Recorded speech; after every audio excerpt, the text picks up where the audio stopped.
Hello and welcome to a podcast about murder. I'm Jem and I'm here with Freya for another discussion about true crime. How are you feeling today? I'm feeling good. Yeah. Ready to discuss some murder? Yep, some horrendous behaviour. Let's go. So today we'll be discussing an old unsolved case, the murder of Artemis Ogletree. This is an American case, often called the Mystery of Room 1046. As a warning to listeners, the victim in this case died of wounds resulting from a severe beating and stabbing, possibly inflicted as a form of torture. So, as always, feel free to give this episode a miss if you'd rather not hear about that. So I'm going to start by giving a little bit of a timeline of events. So, on January 2nd, 1935, at around 1 p.m., a young man arrived at the Hotel President in Kansas City, Missouri. Not Kansas City, Kansas. Because I assumed a place called Kansas City would be in Kansas, but it is not. It is in Missouri. Is that a fact?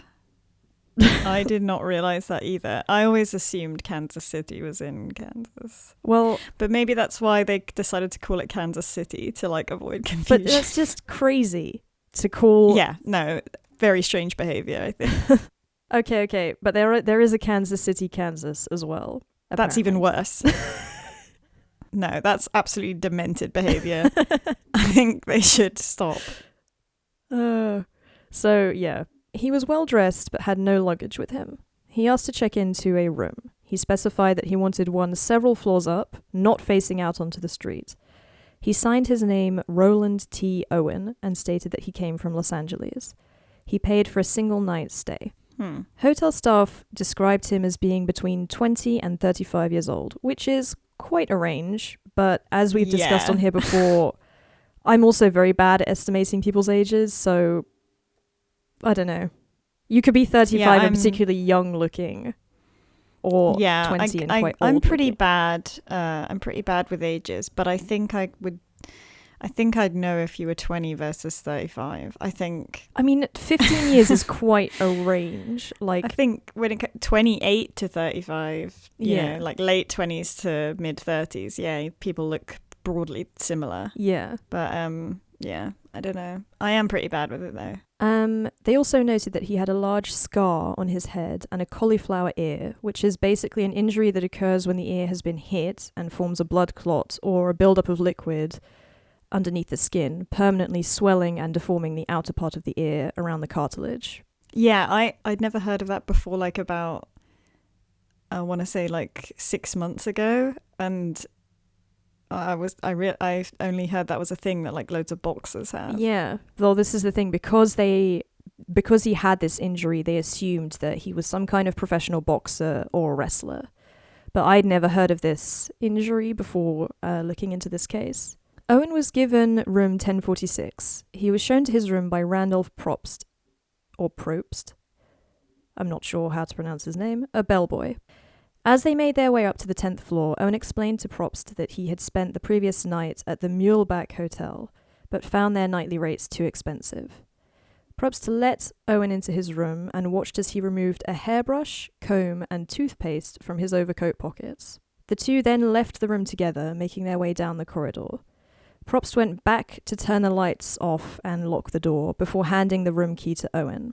Probst went back to the lobby and watched Owen leave the hotel. Later that afternoon, one of the maids, Mary Soptic, came to clean room 1046.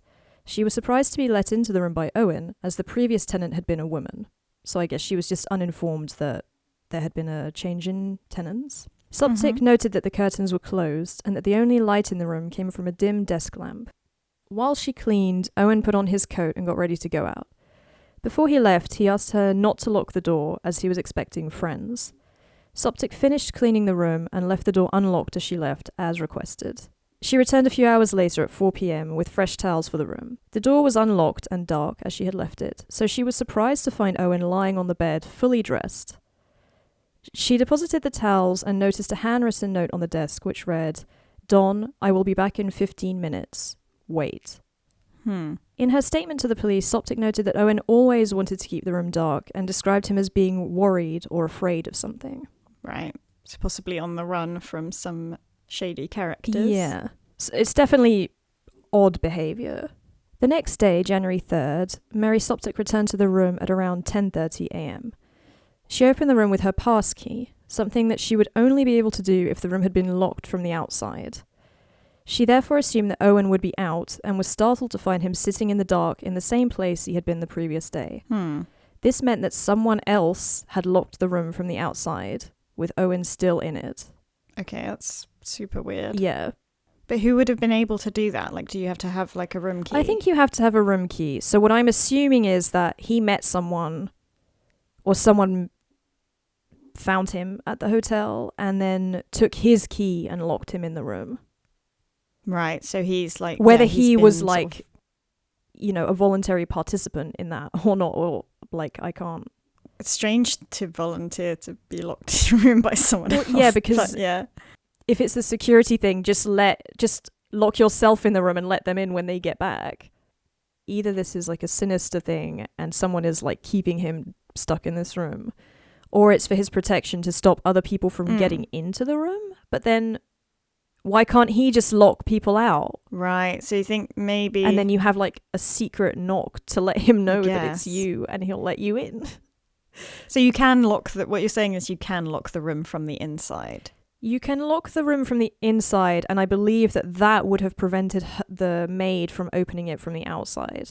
Right. So the status of the differences of it being locked is if it's locked from the outside, anyone that's the mechanism is so that housekeeping can enter while you're not there. But if you are there, then they won't be able to get in, which makes sense. I assume that the reason that detail is important is because it says something about the state of like who locked the door and from which side of the door. And also he's sitting there in the dark again, which is slightly strange. Yeah, super weird. As she began cleaning, the phone rang. Owen answered, reportedly saying, "No, Don, I don't want to eat. I am not hungry. I just had breakfast. No, I am not hungry." So I couldn't find any indication of the tone, which would definitely change a lot about this speech. But I would say that the whole scene is quite strange. My first thought is that could be code. Yeah. Repeating. Either I'm safe or I'm not, or like you can bring this or don't bring this. You know, that kind of thing. But it's like, my first thought is that it doesn't refer to eating, particularly because the time, like, if he's also saying like, I just had breakfast, so it's like, it's almost like it doesn't make sense being asked that.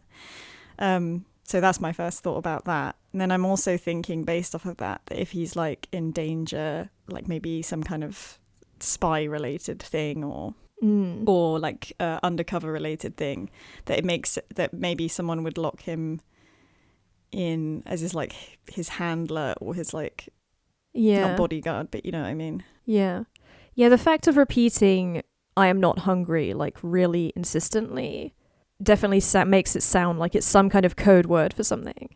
Like, no, I'm not hungry. Please understand what I'm saying. As Mary cleaned the room, Owen chatted with her, still sitting on the bed in the dark. He asked her about her job at the hotel and repeated the complaint he had made to the bellboy Probst about the expensive rates of the Muleback Hotel. When she had finished cleaning the room, Mary took the dirty towels and left. She returned with clean towels at 4 p.m, the same time as the previous day. She heard two men talking in Owen's room when she arrived. She knocked and was answered by a man with a rough voice who claimed that they didn't need any towels, which she obviously found odd as she knew that she had taken all the towels that morning. Right. Which is either like, go away, or it's like telling her to take away the towels as like just a cover to get her to go or something. Yeah, I mean, I would just assume they're having a conversation and they don't want her to come in. Want to be overheard. Yeah. That afternoon, a woman named Jean Owen, no relation, checked into the hotel president. She had come from Lee's Summit to do some shopping and visit her boyfriend, Joe Reinert. She had felt too ill to drive back home that day and had decided to check into her hotel for the night. She stayed in room 1048, not too far from Roland T. Owen. Her boyfriend came to visit her that evening and left around 11:30. After his departure, Jean said she heard a lot of raucous noise coming from one of the rooms on her floor. She could make out both men and women talking loudly and swearing. The elevator operator, Charles Blocker, also reported unusual activity that night. His shift began at midnight. The first 3 hours of his shift were particularly busy. A woman, who he had seen at the hotel on previous occasions with different men, and who he therefore assumed was a prostitute, called the elevator to go to the 10th floor. Here's where things become a little confusing for me to follow. Okay. But bear with me. Apparently, during the ride up, she asked about room 1026. 5 minutes after he dropped her off, the lift was called back to the 10th floor by the same woman, who was confused that her client was not in room 1046 and wondered if he was perhaps in room 1024, as she had seen that the light was on in that room. Okay. Following this discussion with Blocker, she decided to stay on the 10th floor. Half an hour later, the lift was called back by the same woman who asked to be taken to the lobby, which he did. An hour later, the same woman, this time accompanied by a man, asked to be taken up to the 9th floor. At 4:15 a.m., this woman left the hotel. Shortly afterwards, the man she had gone up to the 9th floor with also left, explaining to Blocker that he couldn't sleep and needed to go for a walk. So, I'm not sure how relevant this woman's comings and goings are, but just something to bear in mind. strange behavior from other people in the hotel, maybe. Yeah. And also, I find it interesting, although this has nothing to do with the case, but I find it interesting that it's at that time where there's an elevator operator.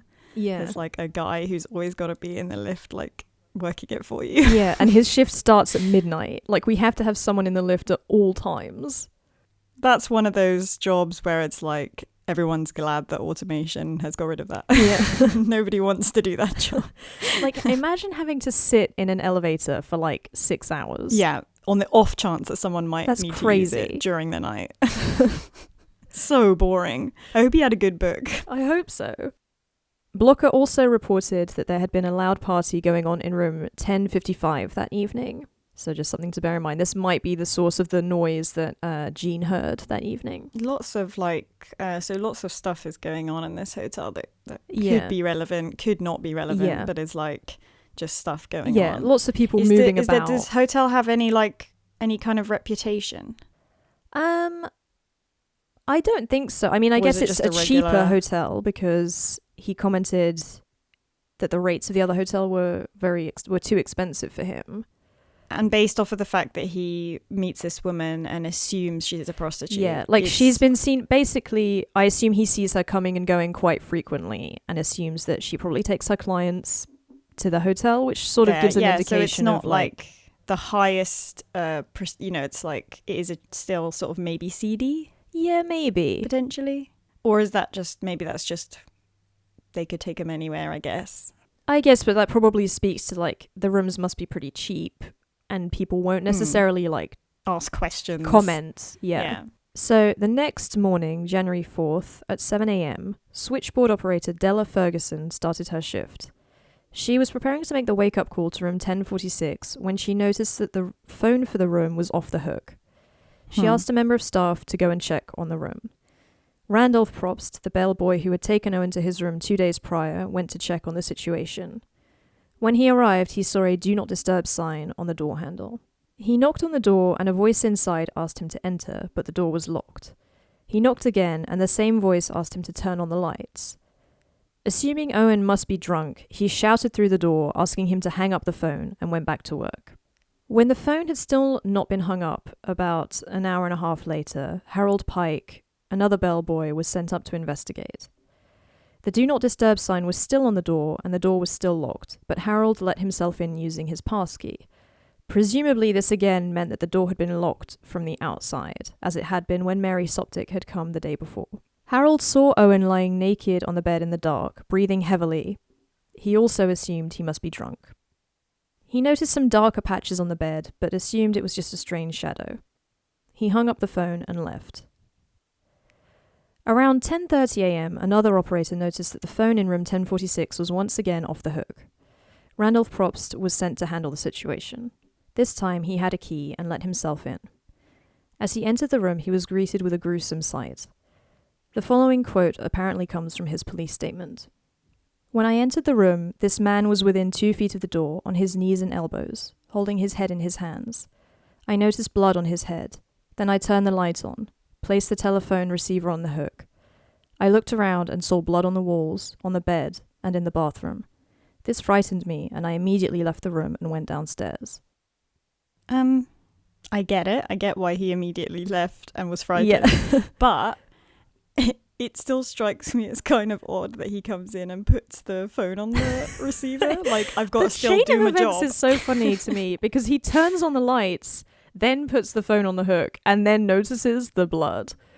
Like, if he he does initially notice like a person in like in distress on the floor, and then he's like, better put the phone back on the hook anyway. So the next one, oh no, I'm frightened, I'm gonna go. I think this is one of those like stress reactions where it's like you're so freaked out by what you've seen that you're like, I came in here to put the phone on the hook, and then you like register how bad the situation is, but you're so freaked out that you're like, my instinct is to do what I initially came here to do. Yeah, he's know. Obviously got a weird fight or flight little flight response, but like just a strange like computation of the brain there where it's like, better still do the job. When Randolph returned with the assistant manager, they were unable to open the door as Owen had collapsed behind it. He was eventually able to move, and the assistant manager called the police while Probst helped Owen sit on the side of the bathtub. So he's still alive at this point? Yeah. Well, because basically what I assume was happening was that he was like trying to call people to come and help him. Yeah. And was just being ignored, and has somehow like was then moving towards the door and kept collapsing. So he's in a very weak state, but is still alive. The police quickly arrived at the scene. Detectives Ira Johnson and William Eldridge, as well as Detective Sergeant Frank Howard and Dr. Harold F. Flanders, were the first on the scene. Owen had been tied up. There was cord around his wrists, ankles, and neck. It looked as though he had been tortured. He was badly beaten around the head. His skull had been fractured. He had also been stabbed in the chest, which had punctured his lung, and it looked as if he had also been strangled. However, when police asked him who had done this to him, he simply replied, nobody, and claimed that he had injured himself slipping against the bathtub. Oh my god. So this is definitely like some kind of either mob thing or like, something like that, like a spy thing or a mafia thing or something where he feels he can't say shit about this. But it's like... It's like, your hands are tied together, my guy. I can't believe you could be in this state and be like, I tripped and fell. Like, I guess that really is like the blood loss talking where you're like, yeah, maybe this is believable. Before they could question him further, he collapsed. They rushed him to the hospital, but he fell into a coma on the way there. He died that night, slightly after midnight. Dr. Flanders was able to ascertain that the wounds must have been inflicted at least 7 hours before they discovered Owen. The blood on the wounds themselves had started to harden, and the blood on the walls was dry. This meant that the attack would have taken place around 3 or 4 a.m. The detective's search of the room didn't turn up much. As we already know, Owen had very few possessions.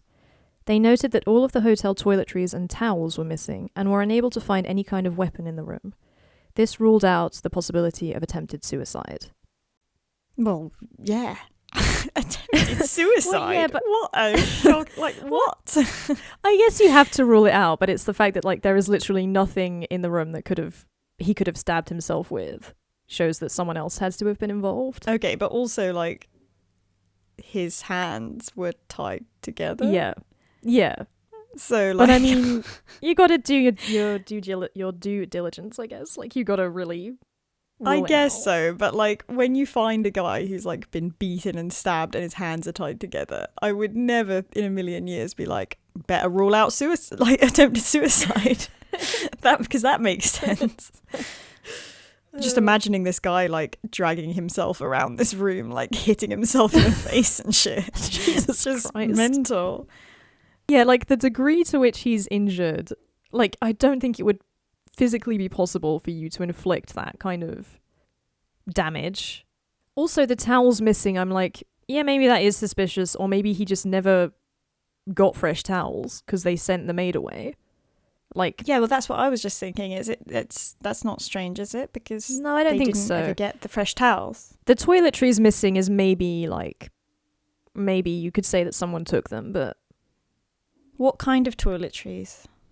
I'm not sure. Because if it's like tissue, like perhaps there was like a struggle of some kind, and that person used like the tissue paper in the room to like patch themselves up and then left. Yeah. I mean, what I find odd is that, like, how did these people, like, I mean, I guess maybe they just took the stairs, but surely they must also be covered in blood, whoever did this. You would think. And no one noticed that. Hmm.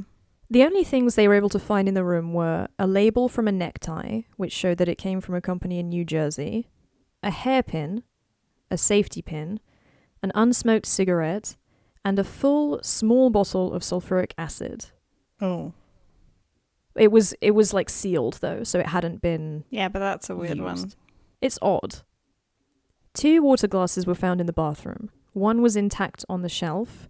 The other, missing a large piece, was lying in the sink. They also found 4 fingerprints on a glass by the phone. As they were quite small, they believed they must belong to a woman. So they sent the fingerprints as well as Owen's off to the Justice Department's Bureau of Investigation, and it became quickly apparent that Roland T. Owen was an alias. Kansas City police had gotten in touch with the LAPD in order to notify Owen's family and were informed that there was no record of a person named Roland T. Owen living in California at that time. As Randolph Probst and Mary Soptic recalled having a conversation with Owen about his stay at the Muleback Hotel, police went to investigate the hotel. There was no record of a man named Roland T. Owen spending a night there, but a man matching his description had checked in under the name Eugene K. Scott, and had also given Los Angeles as his home address. The LAPD reported that no one by that name resided in Los Angeles either. On Sunday the 6th of January, people came to view Owen's body at the Melody McGilly Funeral Home. People were hoping that someone might be able to identify the body or offer a new lead. One of the people who came to see the body was Robert Lane, a city worker. He recalled a strange encounter he had had on the night of January 3rd. Around 11 p.m., he was driving on 13th Street near Lydia Avenue when he was flagged down by a man wearing only an undershirt, trousers, and shoes. Keep in mind that this is early January, so I assume it's pretty cold outside. The man apologized for mistakenly assuming that Lane was a taxi driver, then asked if he could give him a lift to where he would be able to get a taxi. Lane agreed, and the man got in his car. Lane noticed that the man had a deep scratch on his arm and was holding himself in a way that suggested he was preventing another, more serious wound from bleeding out. Lane commented on the man's injuries, and the man replied that he would kill the person responsible for his injuries tomorrow. Okay. Again, no indication of tone, which would slightly change that how... would actually change. That would change it, but it's still regardless a strange thing to say. Yeah, at this point, I would be regretting letting this man into my car. Yeah. Lane dropped the man off at the intersection of 12th and Troost Avenue. He saw him go over to a taxi and honk its horn in order to get the attention of the driver, who was sitting in a nearby restaurant. Wait, so he reaches into this guy's cab and honks the horn to get the attention of the guy who's sitting in front of him. No, so this guy has dropped him off at like a taxi rank. Because it's the middle of the night or like very late out, the taxi drivers are like in a cafe nearby. So he's like honking the horn to alert. I was picturing the cabs pulled up in like, waiting for customers and him just leaning in and honking the horn of a cab. I was like, what? No, that is it. Yeah, so he is honking the horn of the cab, but there's no one in the car as he's doing that. He's trying to like get the driver to come out. So he's reached into a empty cab because the driver's not in there. Yeah. Honked the horn to get the driver to notice him. Still very, very strange behaviour. Very forward behaviour. Yeah. But maybe that's typical of the time. I don't know. Everyone was reaching into cabs, just honking horns willy-nilly. Lane told the police his story after noticing that Owen had a similar scratch on his arm as the man he had picked up that night. Police were skeptical that the individual from Lane's story was Owen, as none of the hotel staff had seen him leaving or entering the hotel at times that would match Lane's story. They were, however, able to establish a sighting of Owen accompanied by 2 women at quote-unquote liquor places on 12th Street that evening. Many other people contacted the Kansas City Police Department hoping to identify Owen as a missing family member or friend, as the story was running in the papers and on the radio. Many of these leads ended up going nowhere, and the case steadily grew colder. On March 3rd, the funeral home where Owen's body was being kept announced in the newspapers that he would be buried the following day in the city's Potter's Field. That day, they received a call from a man asking them to delay the funeral so that he could send money for a proper service to be held in Kansas City, Kansas. So not Kansas City, Missouri. Okay. The funeral home told the man that they would have to inform the police of this conversation, to which the caller replied that he knew and was unbothered by this. When the funeral owner asked the man why Owen had been killed, the caller explained that Owen had cheated on his fiancée with another woman. These two women and the caller would have conspired to kill Owen as revenge. The call ended with the anonymous man reportedly shouting, "Cheaters get what's coming to them," before he hung up. On March 23rd, the funeral home received $25 in cash wrapped in newspaper, presumably from the anonymous caller. Just to give you an idea, $25 is roughly equivalent to $485 in modern-day currency. So that's a lot for this person to be investing in a funeral for this man that they've presumably killed.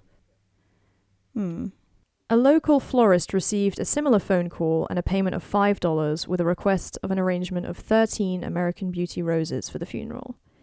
Inside the payment was a card with a statement, "Love forever, Louise." The police weren't able to glean any further information about the caller's identity, as the calls had been made from payphones. Owen was buried in Memorial Park, Kansas City, Kansas, shortly afterwards. The only people to attend the funeral were police officers.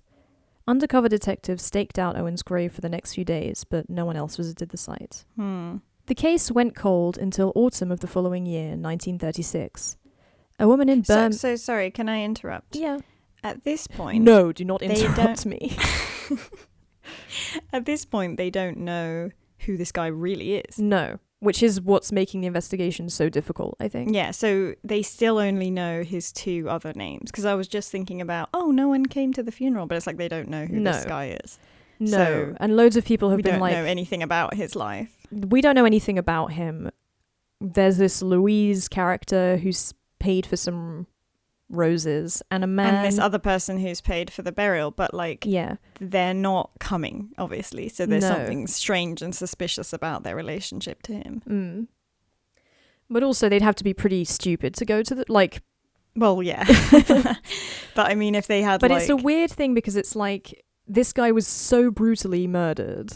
Yeah. But at the same time, whoever did that has enough of an emotional attachment to him that they want him to have a proper funeral and will pay quite a hefty amount for that to happen. And they claim it was an act of revenge for cheating. Yeah. Okay. The case went cold until autumn of the following year, 1936. A woman in Birmingham, Alabama, was reading the article about the Roland T. Owen case in American Weekly and thought that the picture of the victim resembled her friend's son. She brought the article to her friend, Ruby Ogletree, who agreed that the photo looked a lot like her son, Artemus, who she hadn't seen in person since 1934. Ruby Ogletree got in touch with the KCPD and was able to identify her son by describing in detail the scar on his head, which she explained had been caused by a childhood accident involving hot grease. What year is it currently? 1936. In the story. Not currently in real life. So she hasn't seen him for 2 years. Seen him for 2 years. And he's been dead for a year. Okay. The true identity of the victim of room 1046 had been found. Artemus Ogletree. According to Mrs. Ogletree, her son had decided to hitchhike... Such a cool name. It is. Ruby and Artemus Ogletree truly sound like characters in a fantasy novel. According to Mrs. Ogletree, her son had decided to hitchhike to California with a friend named Joe Simpson in 1934, aged 17. This would mean that he was only 18 years old when he was brutally murdered. He was what? He was 18. So they estimated his age between 20 and 35, and he was a teenager. Yeah. Okay. Which is, I don't know who gave the figure of, 35, but there is no way that an 18-year-old Sounds like someone who was really worried about being wrong. Yeah. I can maybe see myself panicking and being like, I'm not sure, especially eyewitness testimony is so, it's difficult when you see something, just try and look back on it. It's, yeah. I would say maybe late 20s at the most, I would Mm. guess, for someone who's 18, but... It could be impacted by how he dresses. So if he's dressed a certain way, and I guess he might... behaves in a way that's... I mean, they don't have many interactions with him, but he seems quite mature for his age. Although, again, this is like the 30s, so I don't know. Artemis had kept in touch with his family through letters and explained that he and his friend had parted ways in Los Angeles. He had arrived in Kansas City in August, staying at the St. Regis Hotel and the Paseo. When police investigated these hotels, they were able to ascertain that Ogletree had stayed there, accompanied by another man who checked in under the name Donald Kelso. Perhaps the mysterious Don hotel staff had heard Ogletree interacting with. Where things get even more sinister is that Artemis Ogletree's killer began corresponding with Mrs. Ogletree after his murder. In January 1935, only a few weeks after the murder, Ruby Ogletree received a typewritten letter from her son informing her that he was going to New York. She received another typewritten letter in April 1935 informing her that Artemis was leaving for France. Mrs. Ogletree was very suspicious of these letters. Her son's previous letters had been handwritten, and as far as she knew, he didn't know how to use a typewriter. Furthermore, they were a lot more loquacious and used more colloquial language than his other letters. On the 12th of August 1935, she received a long-distance phone call from Memphis, Tennessee. She spoke with a man who identified himself as Godfrey Jordan. He said that Artemis had married a wealthy woman and was living in Cairo, Egypt, which was why he couldn't call her himself. The caller explained that Artemis had saved his life in a fight with a, quote, band of thugs. He said that Artemis had lost a thumb in the fight, which meant that he was unable to write letters, but that he was well. Ruby spoke with this man for about half an hour and described him as wild and irrational, although he did seem to know Artemis fairly well. Ruby Ogletree became more and more concerned for her son's well-being. The letters and the call had done nothing to assuage her worries. She reportedly contacted government and customs authorities to see if her son had been issued a passport or if there was any trace of him leaving the country, which there was not. She even contacted the Justice Department's Bureau of Investigation and the consulate in Cairo with no success. In January 1936, she even wrote to the president, Franklin Roosevelt, writing, "I fear he has fallen into some gang, or something has happened to him. He has always been a good boy and has high ideals. I simply must find some trace of him. If he is in trouble, I want to know." It would only be in November of that year that she would see Artemis's photo in the magazine and identify Roland T. Owen as her son. Despite confirming the victim's identity as Artemis Ogletree, the killer has remained unidentified to this day. In 1937, New York police arrested a man named either Joseph Martin or Joseph Ogden. I found conflicting information about his name. He had shot and brutally dismembered another man named Oliver George Seinecke. Police came to the conclusion that Joseph Martin, or Ogden, could have been involved in the murder of Artemis Ogletree for several reasons. He had spent time in an asylum in Birmingham, Alabama, where the Ogletrees were from. His handwriting was similar to samples from the letters sent to Rubel I'm sorry. Rubel Ogletree. His handwriting was similar to samples from the letters sent to Ruby Ogletree, and most notably, he used the alias Donald Kelso, the same name used by Artemis Ogletree's companion in Kansas City. This led police to believe they had solved the case, although when the FBI reviewed the evidence in 1950, they came to the conclusion that the handwriting samples did not match and that the killer had not been found. As no new evidence came to light, the case eventually went cold. It's a bit strange to go so strongly off of handwriting evidence. Like, oh no, it couldn't possibly be based on handwriting. Well, it's also analysis. strange to review a case. Like, it seems unusually diligent to be looking at a closed case and then to reopen it and be like, no, this is not enough evidence to claim that this man killed him. But what do they think is the motive in those scenarios? Do they still think it's the cheating thing? Because, like, what's the connect? Like, have they managed to connect up any of these characters? I'm not sure why Joseph Martin or Ogden was in an asylum, but he had been in an asylum in Birmingham, and they maybe at this time had like identified Artemis and then presumably had followed him across the country and then murdered him in Kansas City. I'm not really sure what the theory is here, other than that he's committed a similar crime. The motive would just be being crazy. Yeah, and has the same alias as this person in the Artemis Ogletree case, which is, you know, not insignificant, but that it's not impossible, but it's like, so the motive is just a crazy guy gets it obsessed with you and then kills you, which I mean, it's not unheard of, but it's rare. I guess if you're a serial killer, there is really no motive per se, but yeah, but it's also like that would take. It took him a year to travel around the country, so like to be following someone for that long, I don't know. Yeah, something doesn't add up about that. So maybe that's why the FBI was like, actually, never mind that.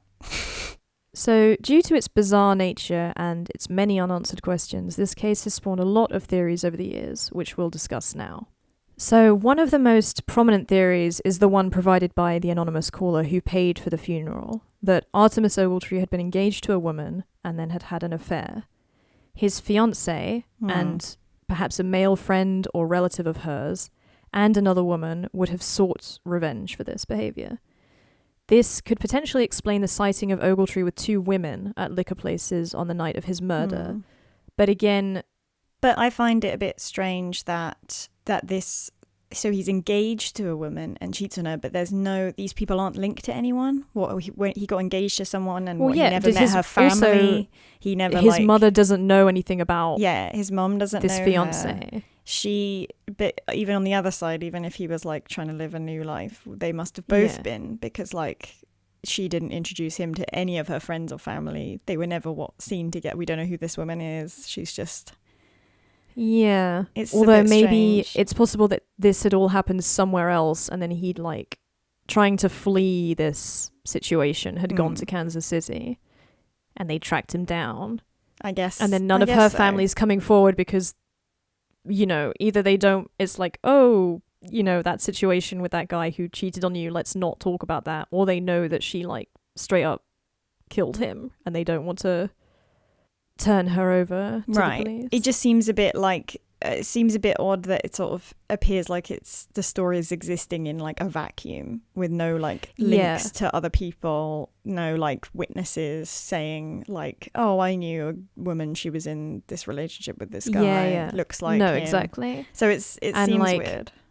Yeah, and also I don't know, being cheated on is not a nice experience and I wouldn't wish that on anyone, but would you, having been cheated on, would you like, I mean, I guess your reputation has also been damaged at this point, but like, would you really rally up like two other people and go and like hunt this guy down to kill him? I think I'm not saying I wouldn't, but stranger things have happened. Like people have done stranger things. I think if you like that could happen. I wouldn't rule it out, but it is like, it is weaker maybe as a motive. But then it does sort of track with the emotional connection to Artemis. Yeah, and maybe then it's the kind of crime, because like you're saying, would you really do that? Like maybe in a fit of kind of like ongoing just emotional rage you would, and then later you might regret that, especially if you were the male accomplice. You might then feel very guilty about being involved with it, and maybe you would then pay for the funeral, you know, stuff like that. And maybe feelings, then send flowers if you were feeling bad about it. But it is unhinged behavior, yes. Yeah. I mean, maybe he was willing to like talk about it with them, but then why was he being locked in his room? Then who's Don? Is he the male accomplice in this crime? Who's he talking to when he says he's not hungry? I don't know. There are little things that kind of don't get an answer when you put this story in there. So I don't know. Yeah. Others speculate that Artemis Ogletree was involved in a relationship with another man, the elusive Don. The two had stayed together at other hotels in Kansas City, and it could explain Ogletree's desire for privacy. Supporters of this theory speculate that the relationship could have turned abusive, resulting in Ogletree's brutal murder. The illegal nature of homosexuality in the US at the time could explain why Ogletree refused to give any information about the attack to the police, either out of some misguided desire to protect Don, or because he believed that he would survive the attack and did not want police to know that he was gay. I can kind of maybe see an abusive male partner angle. That sort of, you can answer quite a few things with that, actually. Yeah. You could answer, you know, like, you can still say he would talk in a certain code. Like, do you want me to visit? No, I'm not hungry. You know, like, don't visit now because it's not. Yeah, or even that could just be like a partner, like, straight up offering to bring you food and you being like, no, I'm not hungry. And it does kind of feel like even if that is like what you're saying, if it is like is exactly what he says, that he's not hungry, and then he has to insist, that sort of adds up with a kind of controlling partner who's like, time to eat, we're gonna eat now, and you're like, you know, trying to assert some kind of control over your basic life. And then like not being allowed to leave the room at certain times and having to account for your like whereabouts and stuff like that. Yeah. So I do see this because what it accounts for is like gaps in the story, because he specifically wouldn't want people to know about this aspect of his life. In order for that theory to make sense, you have to say that there's no relevance to any of the like sightings of him with the women, or like the woman coming and going, and you would have to say that had nothing to do with it, or that there was like another way to work that in that I can't think of right which now. I guess it's like he could have just been hanging out with friends. Another theory is that Artemis had gotten involved in mob business of some kind. Supporters of this theory point out that Don is a term used to refer to a mafia boss. Which it is, but I don't know if you'd be like... I don't know if you'd be so open about it. referring to him as Don. Yeah, I think... I don't think you would openly be like, yes, Don. But I don't know. I can't say that I've got that much experience of like mafia secret messages like, to your mafia communication. boss. Yeah, right. So in this scenario, Ogletree could have gotten in over his head and perhaps betrayed the mob in some way. This could also explain his reluctance to name his attackers to the police. Supporters of this theory also speculate that the phrase "cheaters get what's coming to them" could refer to Ogletree's gambling issues, theorizing that he owed money to the mob. Interesting I one. do see that, but then it's like the context in which that sentence was spoken is from this person who's claiming that Owen is a cheater in the sense of someone who's had an adulterous affair. So it seems odd that this person would construct this story of like infidelity and then also tack on that he's a gambler, but maybe it's like coded language, but I'm not sure why they would do that. I also don't know that the mob would like pay for your funeral. Yeah, that's what I was going to say, is that I find it hard to explain the sentimental aspect of it and the killer's like staying involved, paying for the funeral, and also staying in touch with his mum. Like that seems completely unnecessary. If no one had ever called and done anything, then I would be like, yeah, sounds right. Unless maybe it's like, okay, maybe what it's about like this? the abusive partner is in the mob. I was just about to say the same thing. I was like, what if it's both? Bring them together. So like, you've like fallen in love with an abusive like gang boss. Well, I was even going to say not even a gang boss, but like a part of a gang. And then the gang turns against the partner, or is like, and then like attacks him as revenge for something that the partner has done. And then the partner would be the one like paying for the funeral, obviously, and being regretful about it. But then why would they I guess they would spin the story as like a cover-up, the cheating story. Yeah, that would throw people off the trail enough, because it's like, oh, I don't want people to find out that this is A, mob business, and B, a homosexual relationship. So I'm going to spin this tale where it's like a heterosexual relationship gone wrong. And because maybe it's unbelievable that a single woman could have committed this crime, I'm going to add other characters into this that also account for the fact that I'm a man contacting people about this. I guess so. But I don't know. According to Kansas City Magazine, Ruby Ogletree reportedly had a suspect of her own, Joe Simpson, the boy her son had left home with. Right. She tried to meet up with him in Birmingham for several years and finally confronted him on December 28, 1939. During their conversation, Simpson reportedly said that he was confident that police would never find the person responsible for the murder. Ruby reportedly looked him straight in the eyes and said, "I would know the voice that talked to me from Memphis." To which Simpson, quote, turned red, dropped his eyes, and was nervous. Despite writing of her suspicions to the KCPD, they did not take her theories seriously and simply informed her that Simpson had been, quote, duly interviewed, and they clearly did not view him as a suspect.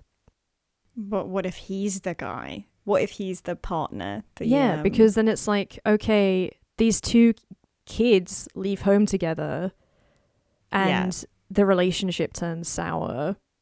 And he tries to maybe either like break it off and leave him in Los Angeles, and like then this guy follows him because he's like a controlling, abusive freak. And it all culminates in this murder. Yeah. I can see that. And definitely there's like something in like with these two sort of boys leaving their hometown. It's like, it sort of seems like a classic kind of need to hide our feelings for each other kind of thing, because people know who we are here.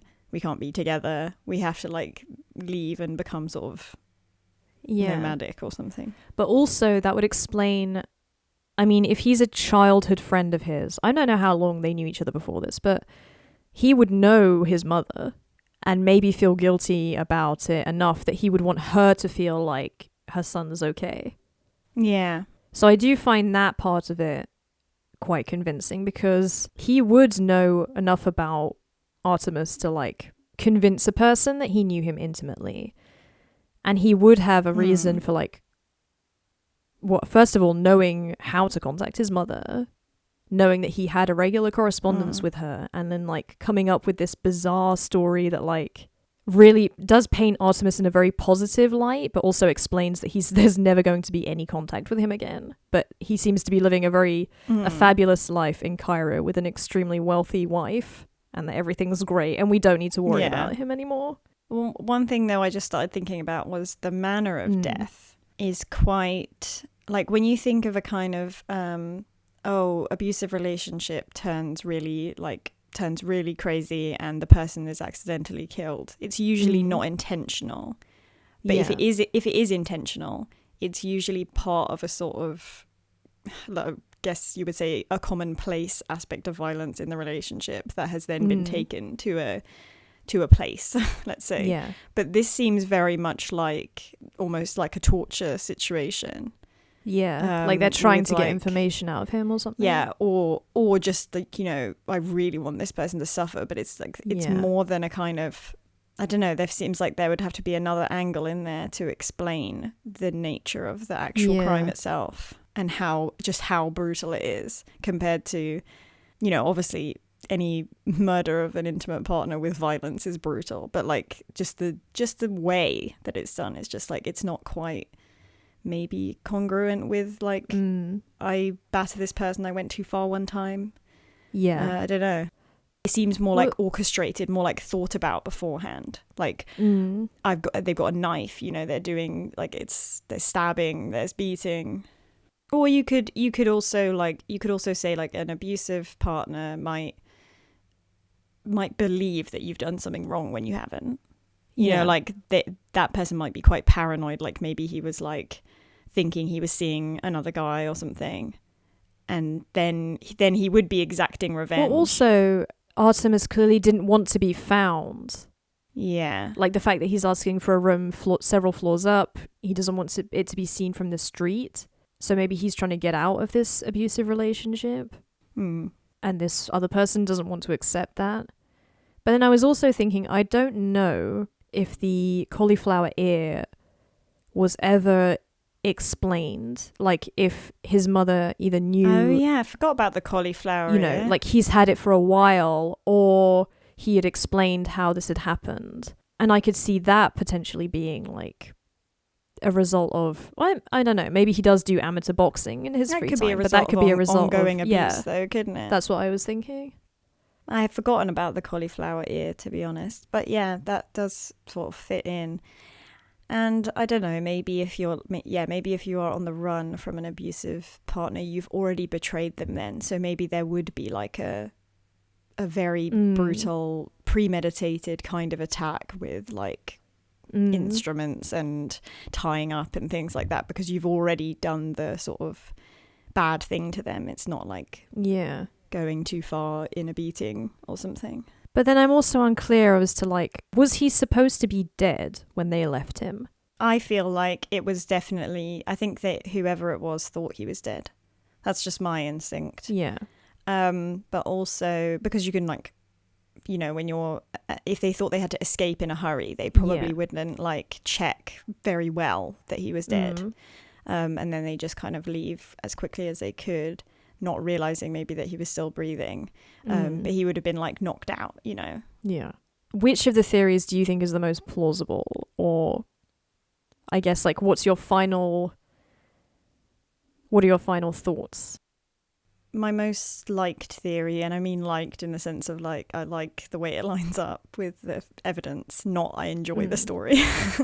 But I do like the intimate partner with the kind of, I think the childhood friend as well. It sort of matches up with this kind of blossoming, intense relationship that's maybe abusive and goes wrong, and he's either betrayed them by leaving them or betrayed them by being perceived to have had a relationship with someone else, or wanting to have a relationship with someone else, or something like that makes that person very paranoid, or just something like that. And then this person finds him while he's there, and that's the locking from the outside, the controlling aspects, the calling him on the phone and he's like, no, I'm not hungry, and stuff like that.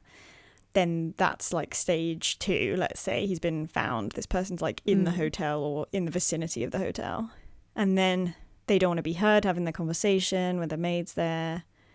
Then eventually like the person kills him, or tries to attempts to kill him, and then absconds.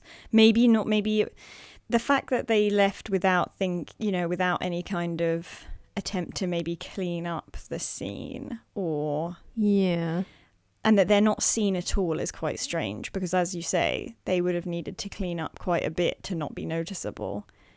But we don't know the layout of the hotel too intensely. Like there could be another way to get out, like some kind of fire escape or something. And finally, I like that with the calling up and paying for the funeral afterwards, because there is a sentimental relationship from this person, even if they were abusive and horrible. But I also like they weren't abusive and horrible, but they were part of the mob and things went wrong there. And then paying for the funeral still makes sense as well. And then spinning the stories about the cheating, I would say, is just a way to cover up what really happened. Yeah, because I was thinking, what I find interesting is that the maid notices that he's quite worried, like he's behaving in a way he is nervous, he's trying to hide something. But at the same time, they're having these chats, and at no point does he seemingly divulge any kind of like, please help me kind of thing, like I'm in danger. Like he doesn't alert them to the fact that he might be in danger. I don't think he would think that they had the power to save him. No, but what I find interesting is that he insists on telling 2 different people that he was at the Muleback Hotel the night before, in a way that's like, you can remember this detail about me, because you'll be able to track my movements. Like if something happens to me, maybe that, I don't know, he could have just been making conversation. But no, that is interesting though. I hadn't thought of that. And maybe it's like that's his cry for help, maybe. Because he knows he's been using these aliases. There's nothing that connects him to anything. But maybe you'll notice that something's a bit off here if you're able to track him to the previous hotel and notice that he's also using an alias there. What's your favorite then? Favorite theory? I think, yeah, similar to yours. I think there's so much we don't know, and you can sort of like combine multiple theories for one theory to make sense. Yeah. I do think that, like, aside from, okay, maybe there was this woman who was walking around, he was seen with 2 women, and the fingerprints on the phone were perceived to be feminine. But other than that, we haven't actually directly heard from any woman involved in this case. And the, like, leaving the note with Louise seems so obvious that it's, like, trying to mislead. Because there would be no reason for someone who's killed a person to give any kind of name at that point.